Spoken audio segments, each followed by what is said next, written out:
Hello, this is Nikki Going. Today we will be recording session 7 of our discussions of the Crucible, and we will be looking at the second half of Act 3.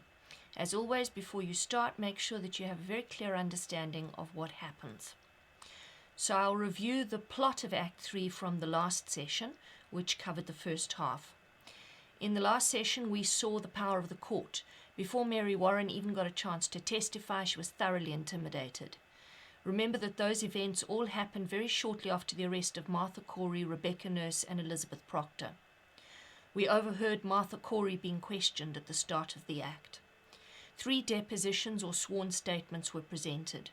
Firstly, Giles Corey testified that Thomas Putnam is using witchcraft accusations to force the sale of land that he wants to buy, and when he refuses to name his witness, Danforth threatens to arrest Corey. Secondly, Proctor presents a sworn statement that Elizabeth Proctor, Rebecca Nurse, and Martha Corey have never practiced witchcraft, and there's never been any signs of them practicing witchcraft. Danforth promptly orders the arrest of the 91 people who signed that statement. Mary Warren is brought into the court by John Proctor to testify that she and the girls have invented all of the evidence of witchcraft that they have presented so far. But instead of questioning Mary straight away, Danforth proceeds to intimidate witnesses in front of her. He threatens her, he attempts to bribe Proctor with Elizabeth's safety, and he issues arrest warrants in front of her. And you can argue that this is very deliberately done so that when she finally does testify, she's much more likely to lose her courage and change sides. So Mary Warren at this point starts sobbing and Proctor comforts her. Hale then says that people are terrified of the courts, which implies that they are scared of being falsely accused and arrested. And Danforth gets really, really angry at this and argues that anyone who is afraid of the court must be guilty. Mary Warren has been terrified throughout this process, as I said, and Proctor keeps reassuring her that if she's telling the truth, she will be protected. Of course, one of the greatest ironies of the play is that the very people who tell the truth are the ones that have the least protection and land up being prosecuted and persecuted to the greatest extent by the court. Hale begs Danforth to allow Proctor to use a lawyer to present Mary Warren's testimony, and Danforth refuses. This is what we see in this session. And of course, you've got to ask yourself, why would Danforth, a judge, if he is indeed a judge who's interested in justice, refuse a layman the right to use a lawyer? Mary Warren then testifies. Abigail's power is challenged in this half of the act, but she's still not defeated. Abigail finally gets her wish, and Elizabeth remains accused of witchcraft by the end of the act. By the end of the act, Mary Warren switches from testifying against Abigail and the girls, and by extension against the court, to testifying against John Proctor. And the plot in this section is based on evidence presented and who's winning the case at any one point. So it's important that you understand what evidence is presented.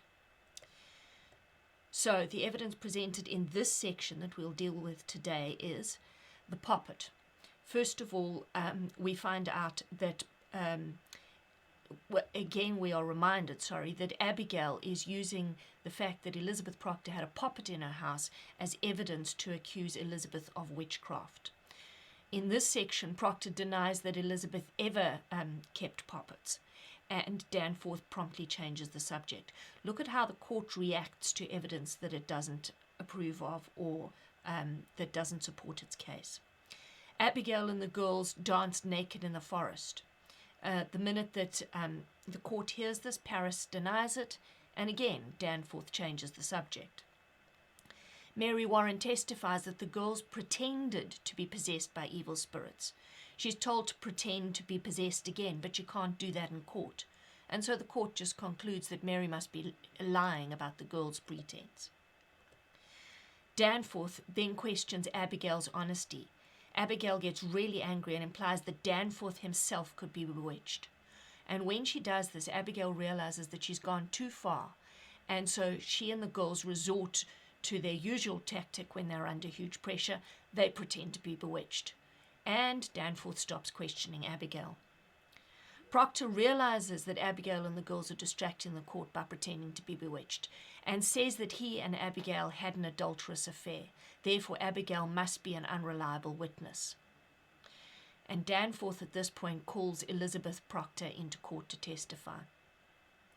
Elizabeth then denies Proctor's affair with Abigail, purely because she wants to protect Proctor's reputation. The court conveniently concludes that Abigail must be honest and Proctor must be lying.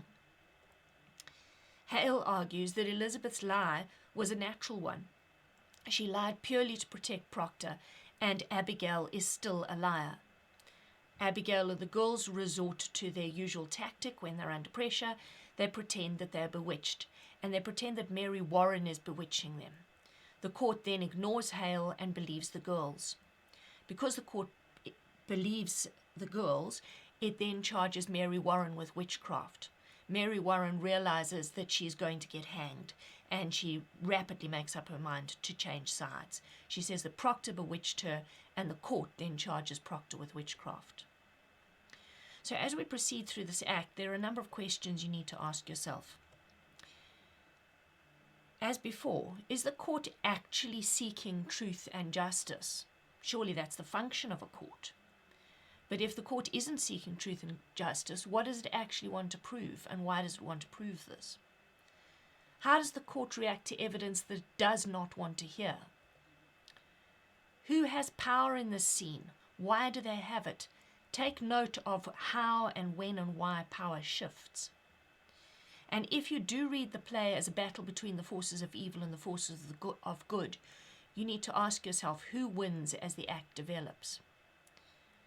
Also ask yourself on which side of the battle is the Puritan Church and the court. Now, theoretically, the Puritan Church and the court should be on the side of God, heaven, goodness, and justice. But as Miller satirizes the operations of the court, it becomes increasingly clear that the court, ironically and paradoxically, is not on the side of goodness, heaven, God, and justice. So some major themes we're going to look at. The evidence of witchcraft is satirized, as I said, and this is linked to the McCarthy trials in the USA. Always remember that as Miller was satirizing the witchcraft trials in Salem in the 1600s, he was also making a comment on the McCarthy trials in the USA and the way in which justice was perverted and manipulated in the 1950s in his very own setting at the time of writing. We will also deal with the continued underestimation of children, the dangers of having faith in faith. You're going to see that increasingly Hale loses his faith in his own religious faith. The importance of reputation, which of course is linked to who has power in Salem and who doesn't. Always remember that reputation is used as a kind of currency to buy and manipulate power, ironically by people with no integrity. You're going to see increasingly an inversion or turning upside down of the social order. So people who had little or no power at the beginning of the play are suddenly going to have a lot of power. They may even have the most power in Salem.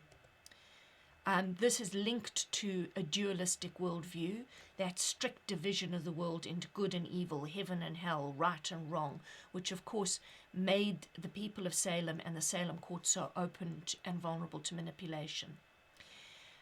We're also going to look at some of the motivations for the witchcraft trials, which are cemented in this act. And as I said, the inversion of the social order is part of that motivation for the witchcraft trials. We'll also look at the continuing battle between Abigail and Elizabeth for the soul of John Proctor, which of course is linked to that imagery of a battle between the supernatural forces of good and evil, of heaven and hell. So some of the imagery we will discuss that is used in this section. First of all, there's reference to an auger bit being turned into people's souls, and that's linked to the idea of inflicting pain in order to find the truth, or Salem being a kind of a crucible where people suffer and in the process they are purified, just as gold is purified in a crucible. We will unpack a little further the biblical imagery of the archangel Raphael protecting the boy Tobias if he does good. Of course, this is used ironically in this act. We will also look at the imagery that Proctor uses, where he says that hypocrites work for the devil and are actually the devil personified. And Proctor also uses imagery where he describes heaven and hell as having been completely swapped, which of course is linked to that idea of the inversion of the social order. So this half of the act opens with Danforth refusing Proctor the rights to a lawyer. And of course, you can see the themes that are dealt with at the top of each slide. So here, the evidence of witchcraft is satirized, and it's linked to the USA and the McCarthy trials. At the end of the previous section in the last session, Danforth says that the court's only interested in truth. And Danforth says to Hale, "No uncorrupted man may fear this court, Mr. Hale, none." And then he follows that, ironically, with saying to Giles, "You are under arrest in contempt of this court." So thereby undermining what he's saying. This is ironic because Giles is not corrupt. He's honest. He's seeking justice. And yet he has every reason to fear the court. Giles points out that the court is corrupt. He warns Proctor. He says, "Say nothing more, John." And he points at Danforth, who embodies the court. He's the highest judge in the court. "He's only playing you. He means to hang us all."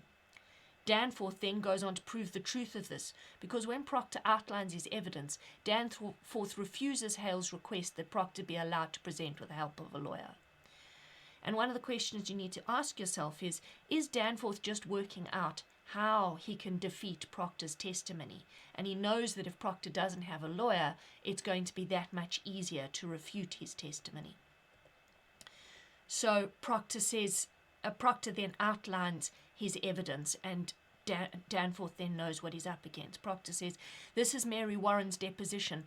I would ask you to remember, sir, while you read it, that until 2 weeks ago, she were no different than the other children are today. You saw her scream, she howled, she swore familiar spirits choked her. She even testified that Satan, in the form of women now in jail, tried to win her soul away.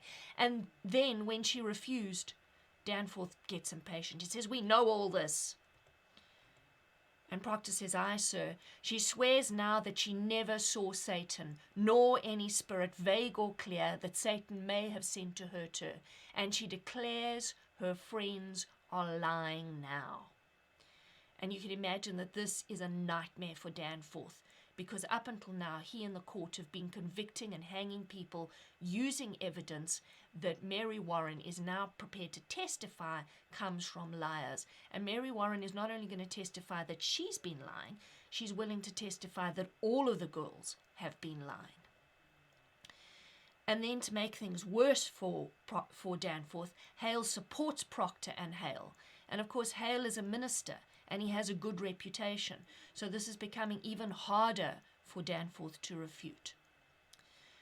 Hale goes on to try and fight for justice. He argues that the normal processes of justice should be followed. He says to Proctor, "I think this goes to the heart of the matter." So he's pointing out that, in fact, Mary Warren's evidence could overthrow everything that the court has done so far. Hale points out that because of the seriousness of Mary Warren's testimony and the implications for the court, Proctor desperately needs a lawyer because his testimony is so important. Hale points out that Proctor has a good reputation. He says, "I cannot say he's an honest man. I know him little. But in all justice, sir, a claim so weighty cannot be argued by a farmer. In God's name, sir, stop here, send him home, and let him come again with a lawyer." And it sounds like a completely reasonable request. But Danforth goes on to turn Hale and Proctor down. And this is where Hale increasingly loses faith in his own faith and in the justice dealt by the court.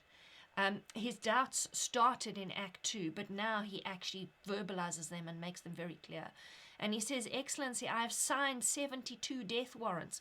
I'm a minister of the Lord. I dare not take a life without there be proof so immaculate, no slightest qualm of conscience may doubt it." And he goes on to say, "I have this morning signed away the soul of Rebecca Nurse. My hand shakes as yet with a wound." So you can see that Hale very much doubts that the warrants that he has signed ordering people's death sentences are actually just and actually valid. And he's in a position now where he wishes he hadn't signed them, particularly the fact that he signed a warrant against Rebecca Nurse, who's had such a good reputation and whom he's always liked and felt doubt that she could possibly be a witch. Danforth knows that Proctor and Mary Warren's testimony could destroy not only the reputation of the court, but also his own reputation, and by extension, the reputation of the Puritan religion in Salem, and even God himself. And he argues back against Hale, and he gets quite sarcastic. He says, "Mr. Hale, believe me, for a man of such terrible learning, you are most bewildered." Terrible here, by the way, means high learning, great learning. "I have been 32 years at the bar, sir, and I should be confounded were I called upon to defend these people." And if this isn't satirizing the witchcraft trials, I don't know what is, because Danforth himself says that it is impossible to defend someone against a charge of witchcraft. With 32 years of experience, he couldn't do it. In an ordinary crime, how does one defend the accused? One calls upon witnesses to prove his innocence. But witchcraft is ipso facto, so that's Latin for in fact, on its face and by its nature, an invisible crime, is it not? So as I said, you can see how Miller is satirizing the evidence that's been presented to the court. He's also making a link to how important a person's reputation is in terms of how much power they do or don't have. And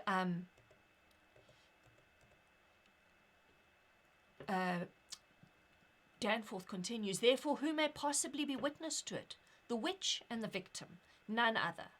Now, we cannot hope the witch will accuse herself, granted. Therefore, we must rely upon her victims, and they do testify. The children certainly do testify. As for the witches, none will deny that we are most eager for their confessions. Therefore, what is left for a lawyer to bring out?" Now, let's unpack his argument a little bit, because you can see that Miller is being deeply satirical here as well. So he satirizes this logic that Proctor supposedly doesn't need a lawyer. First of all, Danforth says witchcraft is an invisible crime, so therefore there are no witnesses. And by implication, what Miller is implying is that therefore there's no evidence, except that is provided by the victims. The courts have to rely on the evidence given by the victims, and therefore it's in their best interests never to question whether or not the victims are telling the truth. And you'll remember that in the previous act, Proctor actually questioned this. He said, "Were these witnesses born this morning as clean as God's fingers?" when he refers to Paris and Abigail. He highlights the fact that there is a very good chance that these so-called good witnesses are actually lying. The court wants people to confess to witchcraft, and Danforth has even implied that, in fact, the court will try and force confessions out of them. He says the court is eager for their confessions, but we notice that the court never questions whether or not the witches might actually be tempted to lie simply because they want the questioning and, by implication, the torture to stop. And again, Proctor pointed this out in the previous act. He said, "Has it never occurred to you," when he was talking to Hale, "that people might actually lie and accuse others of witchcraft simply because they don't want to be hanged?" So Hale reminds Danforth that the witnesses might be lying. Hale says, "But this child claims the girls are not truthful, and if they are not," and before he can even continue, Danforth cuts him off. He says this proves that Proctor doesn't need a lawyer, and Hale and everyone in the court must just rely on Danforth's honest and accurate judgment. So he says, "That is precisely what I am about to consider, sir. What more may you ask of me, unless you doubt my probity?" And of course, poor old Hale is now in a position where he has to either say that he does doubt Danforth's probity, i.e. honesty and ability to judge accurately, or go along with Danforth and agree that the trials should continue. So Hale can't tell Danforth that he doubts him, because then he can't expect justice from this court. So he's defeated, and he says, "I surely do not, sir. Let you consider it then." And of course, Danforth has delayed listening to Mary Warren while she watched him intimidate loads of people in front of her. So he ordered the arrest of the 91 villagers who signed a statement supporting Rebecca Nurse, Martha Corey, and Mary Warren. He ordered Giles Corey's arrest for contempt of court. He implied that Proctor was a witch and was trying to overthrow the court. He implied that Proctor was lying so that he could free his wife. He even subtly tried to bribe Proctor with Elizabeth's safety on the basis that she was supposedly pregnant. He says outright that he believes that witchcraft has happened, and he implies that anyone who doesn't is probably acting against him, Danforth, and the court, and therefore by extension the Puritan religion and God himself. Which leads to his other implication that anyone who is afraid of the court is almost definitely corrupt and is probably a witch. So by this time, understandably, when Mary Warren is finally allowed to testify, she's just sobbing in terror. And Danforth now implies that Mary Warren must have been intimidated into testifying. And when he does this, he actually gives her a subtle option to change her story. So Danforth says, Mary Warren, how came you to this turnabout? Has Mr. Proctor threatened you for this deposition? And he repeats this question 3 times very aggressively. So on one hand, he's warning her that she's going up against the court. This is not going to turn out well for her by his aggressive tone.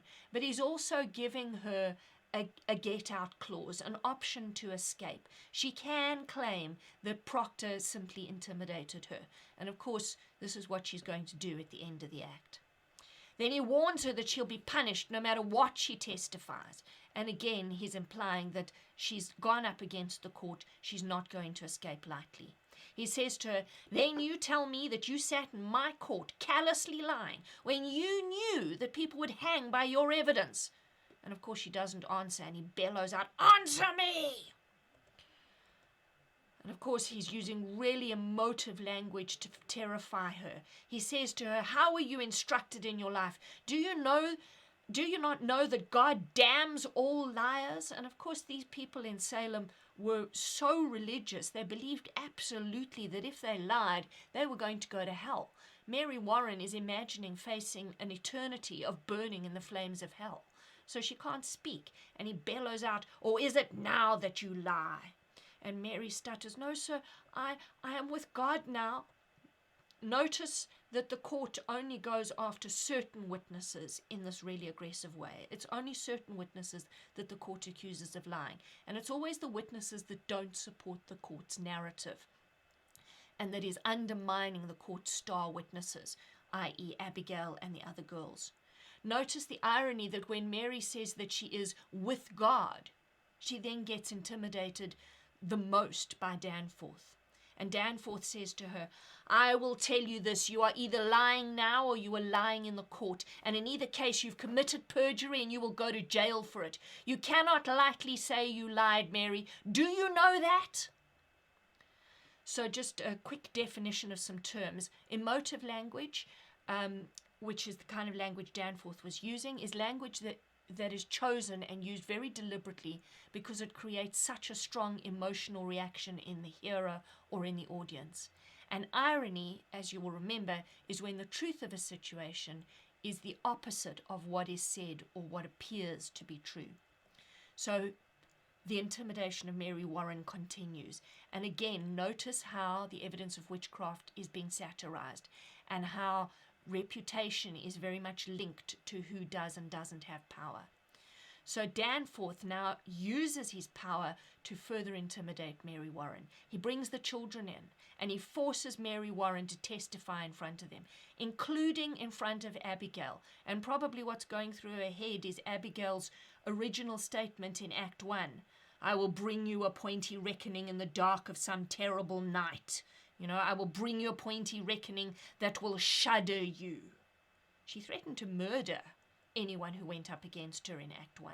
And Mary Warren is very aware that Abigail can and is willing to murder people through witchcraft accusations. She's already seen what Abigail's done to Elizabeth. So Danforth uses even more emotive language to threaten Mary Warren. And when he does this in front of the children, he's actually showing them that he thinks that Mary Warren is a liar and that he sees her as an enemy of the court. So they know that as long as they play Danforth's game, they're going to be okay, and that Mary Warren is in trouble. So think about how Danforth's threats might influence Mary Warren to later change sides and to switch over to the side of the girls and the court. So Danforth says to her, "The law and the Bible damn all bearers of false witness. This deposition may be devised to blind us. It may well be that Mary Warren has been conquered by Satan, who sends her here to distract our sacred purpose. If so, her neck will break for it." So he threatens her not just with hanging, but with a far more emotive idea that her neck will snap because she's lying. And he also implies that maybe what she's saying is a lie that has been generated by Satan. Maybe she's possessed. And of course, that's going to give the girls ideas of accusing her of witchcraft if they didn't already have them.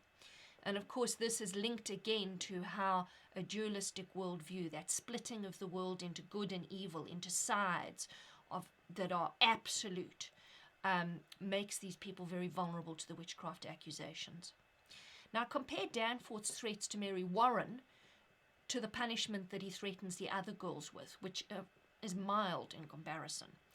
He also starts warning the girls by implying that he doubts Mary Warren's testimony.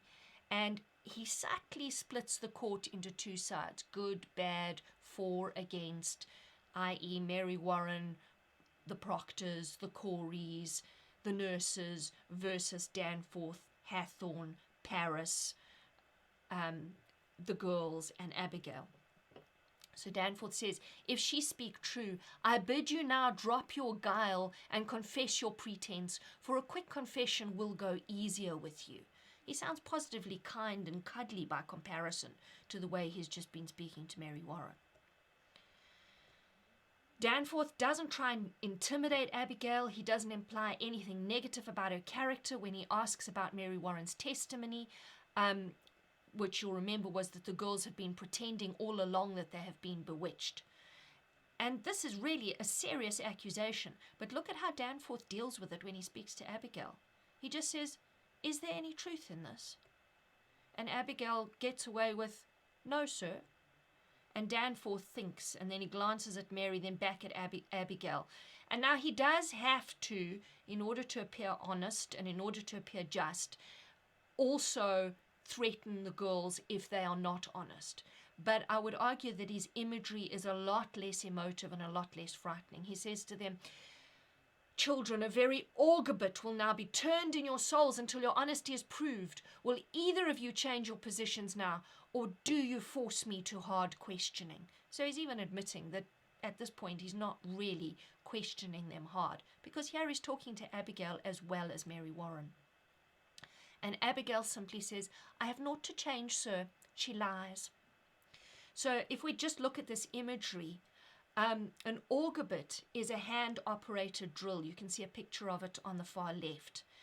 So basically, you would have put the metal against wood, and you would have twisted the handle and forced the drill bit, which you can see has a spiral shape to it, into the wood. And obviously, if you used that kind of a drill on a human being, it would be incredibly painful. So when Danforth says, "Children, a very augur bit will now be turned into your souls until your honesty is proved," it's a continuation of that idea that he mentioned earlier in the act when he said, "We burn a hot fire here, it melts down all concealment." So he's basically saying that the court is quite happy to use torture and physical pain to purify people, to get them to confess, to get them to stop lying, stop concealing, and come over to the side of good and heaven and the court. So like fire, the augur bit is meant to bring out truth. It's meant to be purifying. And of course, it's also linked to that idea of the crucible, which is that concept of burning a hot fire to melt down concealment. So crucibles are used to melt metals and purify them. And the intimidation, of course, continues. So Cheever is actually an official of the court, and he tries to be honest. He tries to present evidence that is fair and balanced, but you'll see that the court barely listens to him. So he says, when I spoke to Goody Proctor in that house, she said she never kept no poppets, but she said she did keep poppets when she was a girl. And Proctor points out that Elizabeth has been an adult for 15 years and did not keep poppets from her childhood. And you can see from that picture that it was a perfectly innocent thing to have poppets in your house, particularly for children, because they were basically little dolls that children played with. But of course the court takes this and twists the poppet into the idea of a witch doll, which is the picture you can see on the right there. So Miller satirizes this ridiculous evidence accepted by the court, because they will accept anything if it suits their narrative that the girls are honest and that everyone accused is actually guilty. And notice that Paris's argument has a similar kind of logic to Danforth's reasons for why Proctor doesn't need a lawyer. So Paris says, why could there not have been poppets hid when no one ever saw them? And of course Proctor's furious, and he sees how illogical and stupid this argument is. He says, there might also have been a dragon with 5 legs in my house, but no one has ever seen it. So, of course, he's being really sarcastic. He's pointing out that this court is basing their evidence on stuff that is invisible and probably doesn't exist. And Paris says, we are here, Your Honor, precisely to discover what no one has ever seen. Which, if you think about it, is totally ridiculous, because if no one has ever seen something, how can you prove that it even existed? And, of course, we come back to that theme of the underestimation of children. And Abigail uses the dualistic worldview. She uses the manipulation of power and the courts in order to intimidate others and to gain her own power. So Proctor points out that Mary Warren has nothing to gain by testifying against Abigail. And Danforth counters by implying that he cannot believe that a child like Abigail could possibly be plotting a murder. Again, children being completely underestimated. And Proctor says, Mr. Danforth, what profit this girl to turn herself about? What may Mary Warren gain but hard questioning and worse? And Danforth says, you are charging Abigail Williams with a marvelous, cool plot to murder. Do you understand that? So mocking this idea that Abigail could possibly be guilty of murder. And Proctor says, I do, sir. I believe she means to murder. So at this point, we can see that Proctor's finally broken with Abigail. Remember, Elizabeth in Act 2 said to him that he would never be free until he twisted his spirit loose from the arrow that she had in him. You know, that he stopped feeling any kind of empathy for her, any soft feelings for her. He's finally reached that point, and he testifies that she's not a child, that she's capable of murder. You'll see here that he is echoing Elizabeth's warnings to him in Act 2 when he didn't completely believe her. But he still delays testifying that he and Abigail had committed adultery. And you've got to wonder, if he had had the courage to testify at this point that him and Abigail had committed adultery, maybe he and Elizabeth would not have been in the sticky situation they were at the end of the act. But he worries about his reputation, and he delays presenting that evidence until he realizes that he has no other options. So Danforth says, mocks this idea that Proctor is actually charging Abigail Williams with a marvelous, cool plot to murder. And Proctor reinforces that he does believe she means to murder. And Danforth can't believe it. He points at Abigail incredulously, disbelievingly. He says, this child would murder your wife. And Proctor says, it is not a child. Now hear me, sir. In the sight of the congregation, she would twice this year put out of the meeting house for laughter during prayer. So here, Proctor is using evidence of Abigail's past behavior to undermine her reputation with the court. But as I said, he's still delaying admitting to adultery.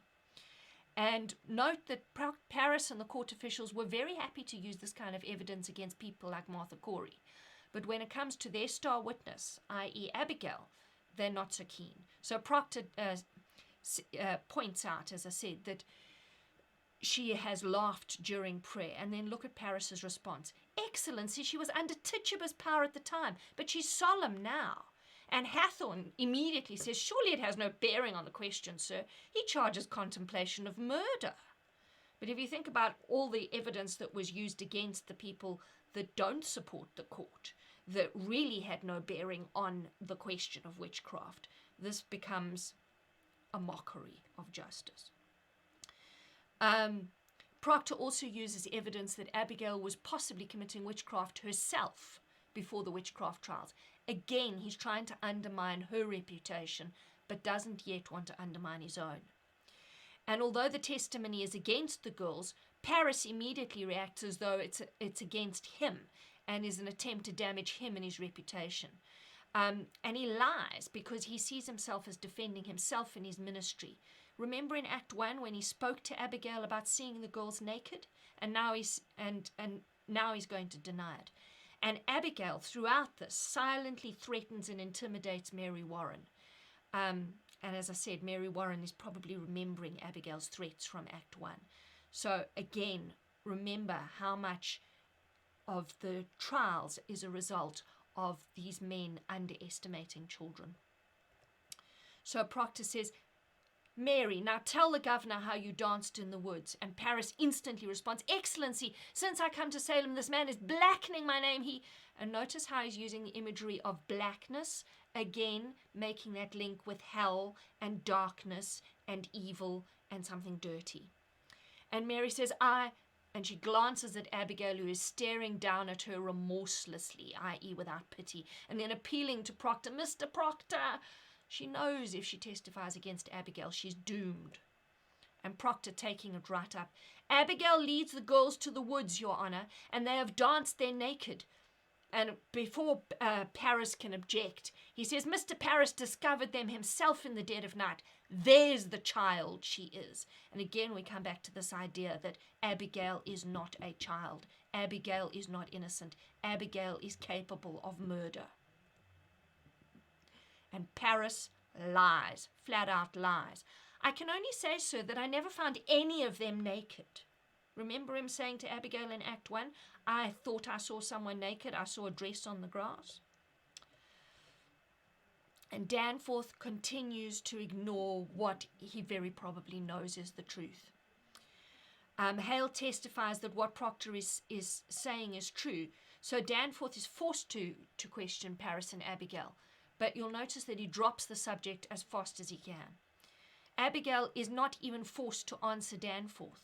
So Danforth says, but you discovered them dancing in the wood. And with his eyes still on Paris, he points at Abigail and he says, Abigail? So this is where she's meant to actually respond, deny the accusation, say something.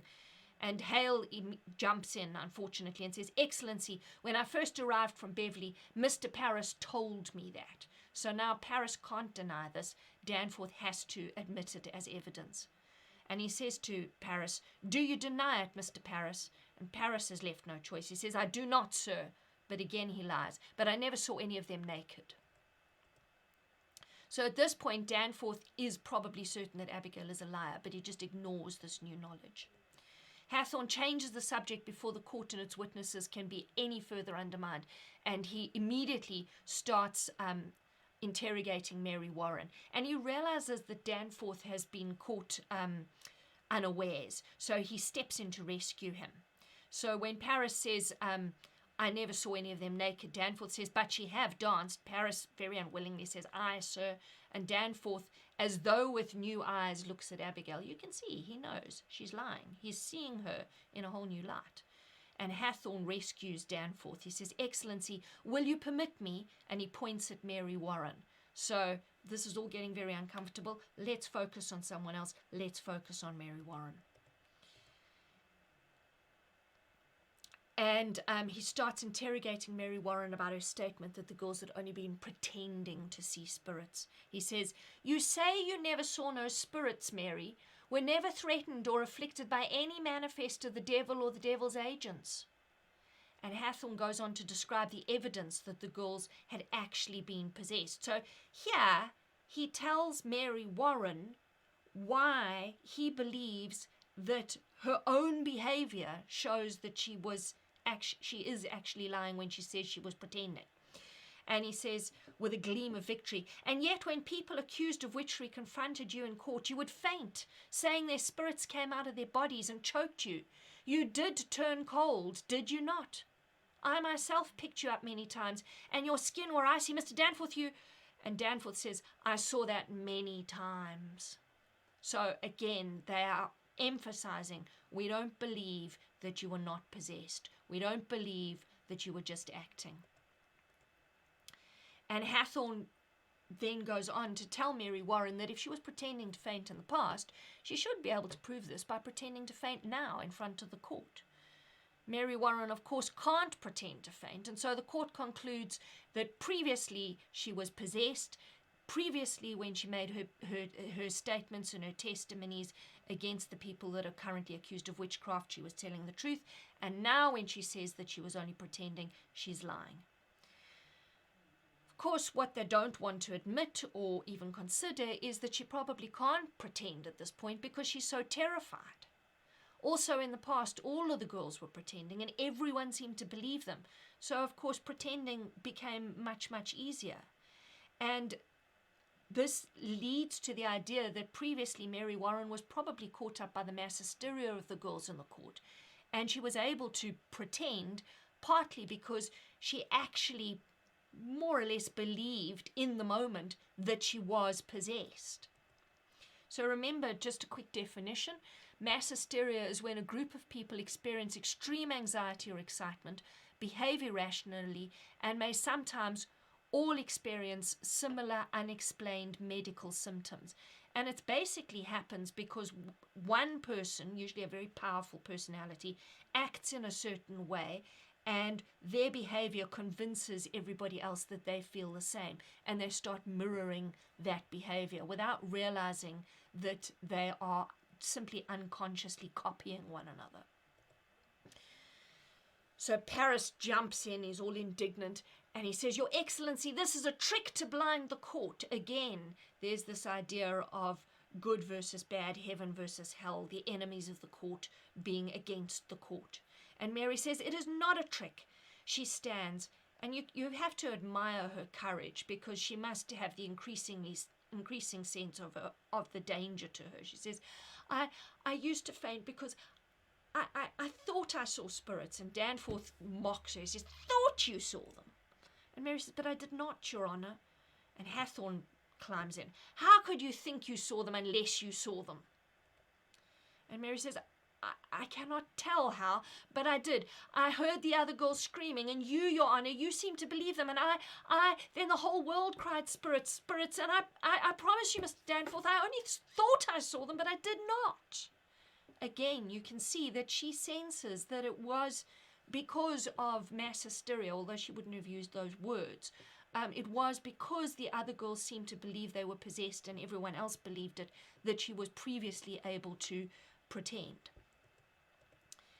And at this point, Abigail goes too far because her power is so threatened that she's going to lose her temper. So Danforth cannot ignore this evidence. He has to deal with it, because if he just ignores it or denies it, the good reputation and the power of the court will be undermined. So for the first time, he turns round and questions Abigail thoroughly. Here comes the promised auger bit twisting in her soul. And when he questions her, she threatens Danforth. But when she realizes she's gone too far, because she's threatening the highest court and the highest judge in Massachusetts, she resorts to her go-to, what do you do when you're under pressure? You accuse other people of witchcraft. You pretend to be bewitched. And notice that no one ever questions the logic of this. I mean, think about it. Why would a witch bewitch people in front of the court if that witch was trying to prove that they weren't actually a witch who commits witchcraft? It just doesn't make any sense. But no one ever seems to understand that, and they're certainly not willing to admit it. So Danforth starts off by suggesting that maybe Abigail was only deluded rather than pretending when she saw spirits. Notice that he uses much gentler language with Abigail than he had with Mary Warren. Danforth, turning worriedly to Abigail. Abigail, I bid you now search your heart and tell me this, and beware of it, child. To God every soul is precious, and his vengeance is terrible on them that take life without cause. Is it possible, child, that the spirits you have seen are illusion only, some deception that may cross your mind when... And Abigail's furious, and she just interrupts him, loses her temper, and nearly destroys herself in the process. She says, why, this is a base question, sir. And of course, Danforth then calls Abigail a child, which makes her even more angry. Maybe she's remembering Proctor calling her a child when he ended their affair. Danforth says, child, I would have you consider it. And then she realizes, oops, got to rectify the situation. So she plays the role of the victim who's been wounded because she's just done her duty. She says, I have been hurt, Mr. Danforth.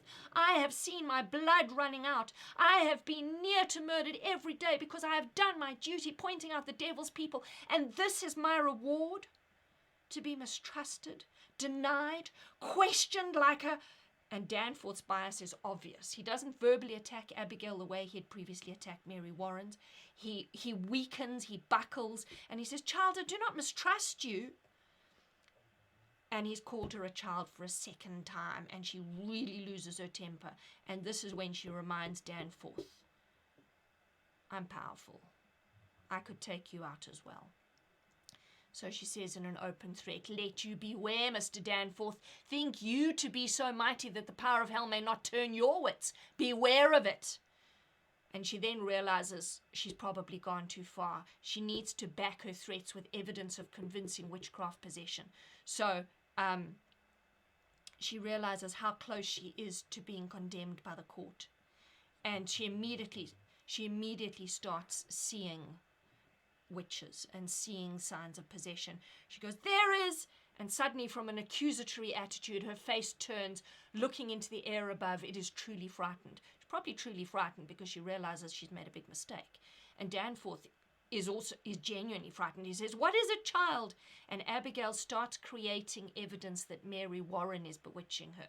Because, of course, to be absolved of witchcraft accusations herself, Abigail needs to accuse somebody else.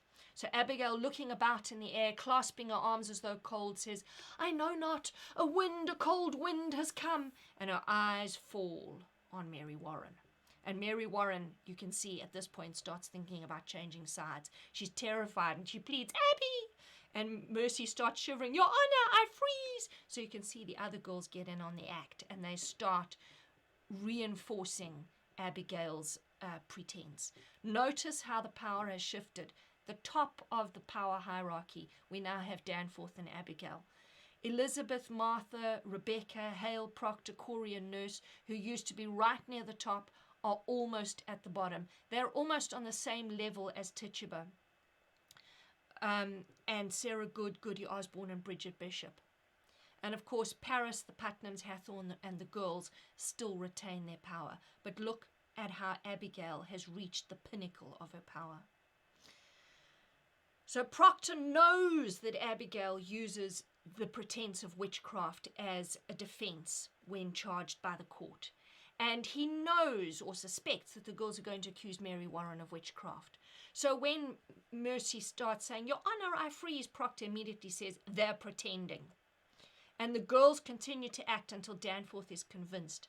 And Miller's stage direction suggests that even Danforth is possessed by Abigail. Ironically, not by Mary, who's supposedly the witch possessing people, but by Abigail.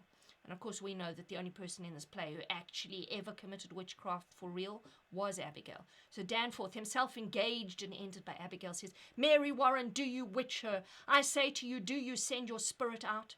And at this point, Mary Warren decides to change sides, but Proctor stops her. He decides that he has to testify to his adultery and his affair with Abigail. So this is his last-ditch attempt to save Elizabeth.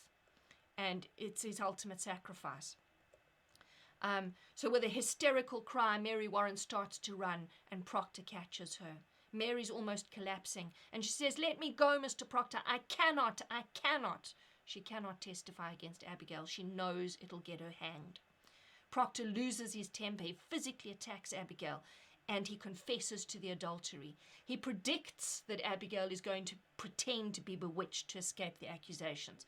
And of course, Abigail then stops pretending to be bewitched because she doesn't want to prove that Proctor is actually right. So Proctor says to her, "How do you call heaven? Whore, whore, it is a whore." Now, he's not just saying she's promiscuous. Here, he's actually saying, I slept with her. And Danforth is stunned. He's dumbfounded. He says, "You charge," can't even get the word out. And Proctor says, "Mark her. Now she'll suck a scream to stab me with." But, so in other words, she's going to start pretending to witchcraft. Proctor points out that reputation is so important in Salem that no one would destroy their own reputation unless they were telling the truth. And of course, here we can see that he's making the biggest possible sacrifice. It's an even bigger sacrifice than dying in order to save Elizabeth. So this is why you can see the play at this point is as great a love story as it is a tragedy. So here Proctor is truly a noble hero because he is willing to give up so much for the love of his wife. Proctor says, "A man will not cast away his good name. You surely know that. I have made a bell of my honor. I have rung the doom of my good name." So he compares his honor, his name, his reputation to a bell. And he's saying it's ringing so that everyone can hear that he has done something terrible. He's committed adultery. He has no integrity. He's destroyed his reputation. "You will believe me, Mr. Danforth. My wife is innocent, except she knew a... Sorry, that should be a whore. She knew a whore when she saw one." And Proctor makes a really blunt, full confession of adultery, and he uses that animal imagery to describe his relationship with Abigail and to destroy her reputation. He explains why Abigail's made all the witchcraft accusations. So Danforth says to him, "In what time, in what place?" And Proctor says, "In the proper place, where my beasts are bedded. She," that's Abigail, "thinks to dance with me on my wife's grave, and well she might, for I thought of her softly. God help me, I lusted, and there is a promise in such sweat. But it is a whore's vengeance, and you must see it. I set myself entirely in your hands. I know you must see it now." And of course, at this point, he thinks they've won. He might have lost his reputation, but who can possibly believe Abigail now? And everything that happens after this is bitterly, bitterly ironic. And here we can see that the battle between Abigail and Elizabeth for the soul of John Proctor, for the control of John Proctor, for the love of John Proctor is in full swing. So Proctor admits that Elizabeth was right about Abigail all the time. He admits that she was right about his feelings for Abigail and the implied promise that she said that Proctor had made to Abigail when they had their argument in Act 2. So Danforth is blanched in horror, and he turns to Abigail, and he actually tells her, more or less, that she must deny all of this. "You deny every scrap and tittle of this?" Notice that she doesn't, because she can't. She also can't pretend to be bewitched, because that would prove that Proctor was right when he said she'd suck a scream to stab him with. So she tries to storm out, but she's prevented. And notice that Danforth doesn't now interrogate Abigail. He decides he's going to interrogate Elizabeth. So again, it's that pattern. He hears something he doesn't want to hear about a witness of the court, and he immediately goes on the attack of the so-called hostile witnesses. But before he interrogates Elizabeth, Danforth gets Proctor to testify that she will not lie. And you've got to ask yourself, is he gambling here that Elizabeth probably will lie because she loves Proctor so much, and in the process condemn Proctor? Of course, it's really sad that at this point Proctor finally seems to value Elizabeth for who she is, and he acknowledges how much he's had to suffer to realize this. Danforth says, "Your wife, you say, is an honest woman." And Proctor says, "In her life, sir, she have never lied. There are them that cannot sing, and them that cannot weep. My wife cannot lie. I've paid much to learn it, sir." And of course, now that there is the culmination of this great love story, because Elizabeth is going to lie for the first time in her life because she loves her husband so much. So Danforth makes Abigail and Proctor turn their backs on Elizabeth so that she can't see what's happened in the court. She can't read their facial expressions. Elizabeth tries very hard to answer Danforth's questions honestly about why she fired Abigail, but without damaging Proctor's reputation. So she starts off by saying, she dissatisfied me, and my husband. And Elizabeth even goes so far as to imply that she was in the wrong and was possibly even mad when she fired Abigail. So you can see she's willing to damage her own reputation in order to defend Proctor's reputation. She says, Your Honor, in that time I was sick, and my husband is a good and righteous man. He is never drunk as some are, nor wasting his time at the shovel board, but always at his work. But in my sickness, you see, sir, I was a long time sick after my last baby. So she's implying here that after her last baby, she'd had a traumatic childbirth. She hadn't wanted to have sex, probably wasn't able to have sex with Proctor. And she then goes on to explain, and I thought I saw my husband turning from me. So I thought he was committing adultery. And this girl, I came to think he fancied her. And so one night I lost my wits, I think, and put her out on the high road. So she's implying here that she shouldn't have fired Abigail. Maybe Abigail and Proctor didn't have an affair. She'd been imagining things. And Danforth won't drop it. He says, Your husband, did he indeed turn from you? And Elizabeth's in agony. She doesn't want to lie. She says, My husband is a goodly man, sir. And Danforth tries to use this as confirmation that Abigail didn't commit adultery. So he says, Then he did not turn from you. And he tries unsuccessfully to intimidate Elizabeth.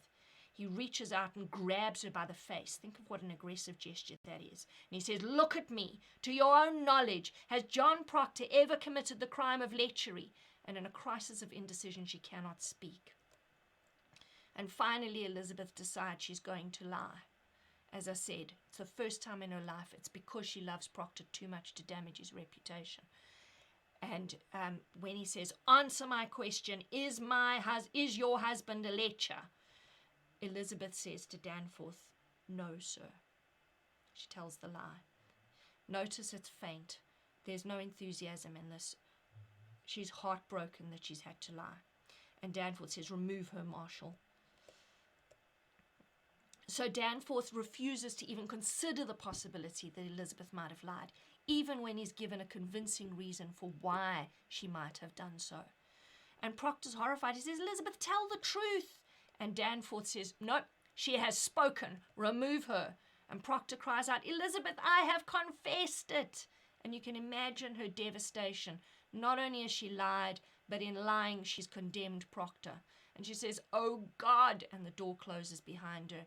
And Proctor explains, she only thought to save my name, i.e. to save my reputation.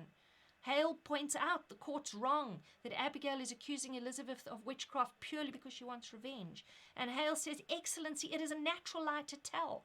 I beg you, stop now before another is condemned. I may shut my conscience to it no more. Private vengeance is working through this testimony.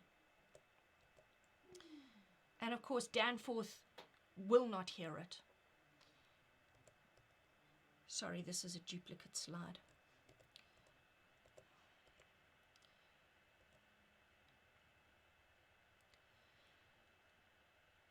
And Hale points out, Excellency,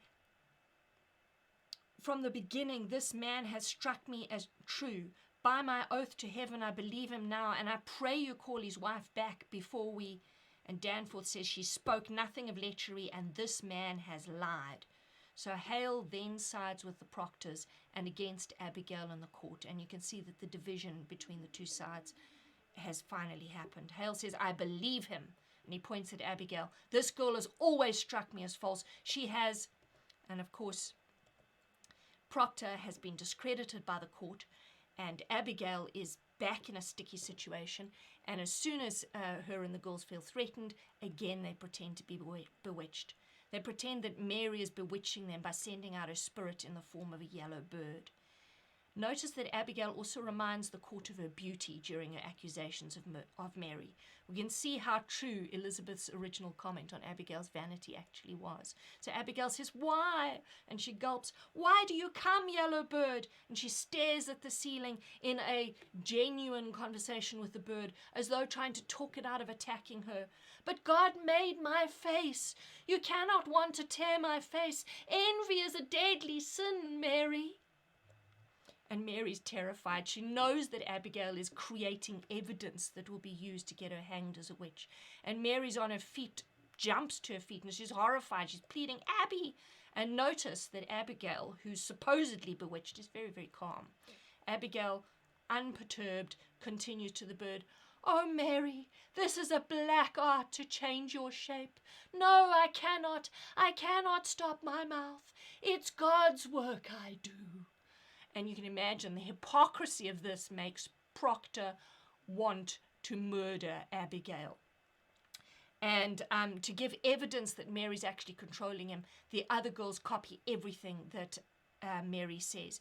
To Danforth's horrified, he says, Mary Warren, draw back your spirit out of them. And Mary says, Mr. Danforth, and the girls all cut her off with, Mr. Danforth.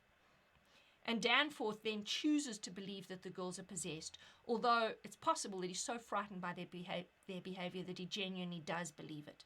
So Danforth says to her, Have you compacted with the devil? Have you? And Mary goes, Never, never. And the girls, of course, go, Never, never. And Danforth grows hysterical. Why can they only repeat you? And Proctor resorts to his threats of physical violence, because this is what he does when he feels that women are getting out of control and there's no other course of action open to him. He threatens to use a whip to beat the truth out of them. And Danforth gets increasingly aggressive with the terrified Mary and tries to get her to deny her testimony. Proctor also tries to intimidate her, but instead he's trying to intimidate her to sticking to her testimony. So notice that at this point, Danforth and Proctor are actually fighting for control of Mary Warren. And Danforth says to her, Why did you turn about this past 2 weeks? You have seen the devil, have you not? And Hale indicates Abigail and the girls, and he says, You cannot believe them. And Mary is speechless. She can't say anything in the middle of this power struggle. She just goes, I. And Proctor senses her weakening, and he says, Mary, God damns all liars. And of course, Danforth steps in on the other side, pounding it into her. Look at the violence of that stage direction. You have seen the devil. You have made compact with Lucifer, have you not? And Proctor says, God damn liars, Mary. So, of course, you've got to think about how the imagery is being used throughout and how Abigail is manipulating Mary. So Mary stares at Abigail throughout because she knows that Abigail has the power to get her hanged. And that stare between them is Abigail reminding Mary, I will bring you a pointy reckoning. Danforth reminds Mary that she'll get hanged if she doesn't change her testimony. And Proctor tries to tell her that people who do good and are honest are protected by God. But Mary's had the whole of Act 3 to see that this, in fact, is not true. In fact, the opposite is true. Mary realizes that the only form of defense against a witchcraft accusation is to accuse someone else. So at this point, she changes sides and accuses Proctor of bewitching her. So Proctor says to her, Remember the angel Raphael, do that which is good. And Mary, tell the governor what they... And he's hardly got a word out when, seeing him coming for her, she rushes out of his reach, screaming in horror. And she says, Don't touch me, don't touch me. And at that point, the girls jam on anchors at the door because they realize they've won. They realize that Proctor is defeated. And Proctor's astonished. He never saw this coming. He says, Mary. And Mary points at Proctor and says, You're the devil's man. He's stopped in his tracks. She's switched sides. He realizes he's defeated. The imagery here is quite important. So note the biblical imagery used to describe the supernatural battle between the forces of good and evil. So Proctor says, it says at the beginning of the act, Now remember what the angel Raphael said to the boy Tobias. Remember it. And it's a reminder, if you do good, God will protect you. Again, he says, remember the angel Raphael. Do that which is good. And Mary, tell the governor what they... And of course, Mary realizes that's not going to work.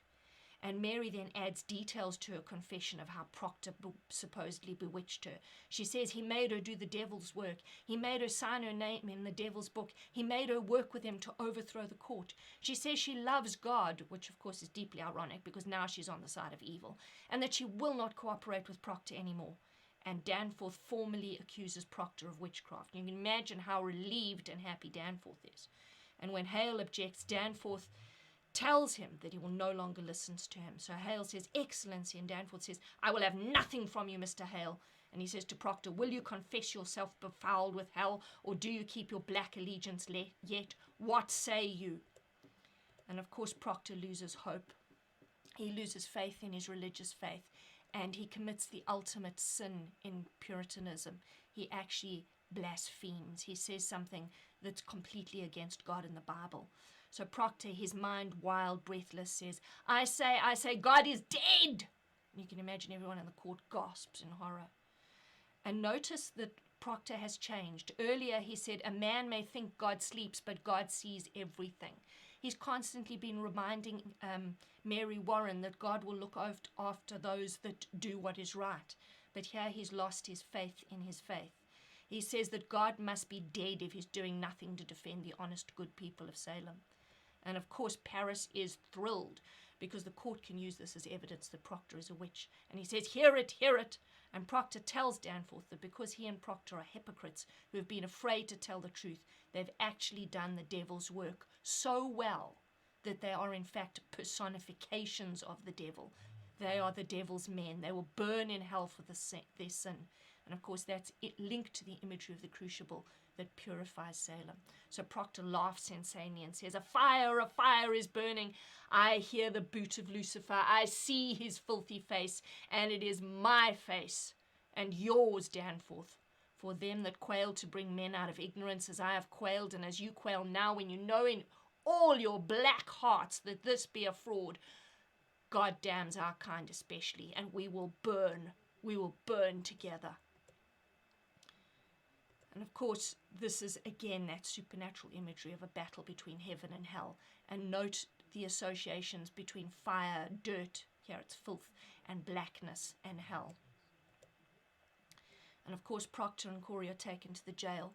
Proctor realizes that the social order in Salem has been completely inverted or turned upside down, because Abigail, who he says is a whore, seems to have completely defeated all of the forces of heaven and goodness. And remember that idea that the people of Salem lived by, that the forces of good and evil were engaged in a perpetual battle. Proctor says that heaven and hell have now swapped places. So Salem and its social order has become completely chaotic, has been totally overturned. And he says, you're pulling heaven down and raising up a whore. And Hale at this point seems to agree with Proctor. He formally rejects the court because he realizes it's corrupt. And he says, I denounce these proceedings. I quit this court. And by rejecting the court, Hale is saying that he is no longer on the side of the court, and that the court is not on the side of God or heaven. So, things to notice which we'll pick up in the next act. Some witnesses have been subjected to far more harsh questioning than others. Hale, Nurse, Corey, and Proctor have lost all of their illusions about the court and its links to God and justice. And Abigail, even though she wasn't even in the court in the first half of this act, her power is obvious, and she manipulates justice and blinds the court throughout.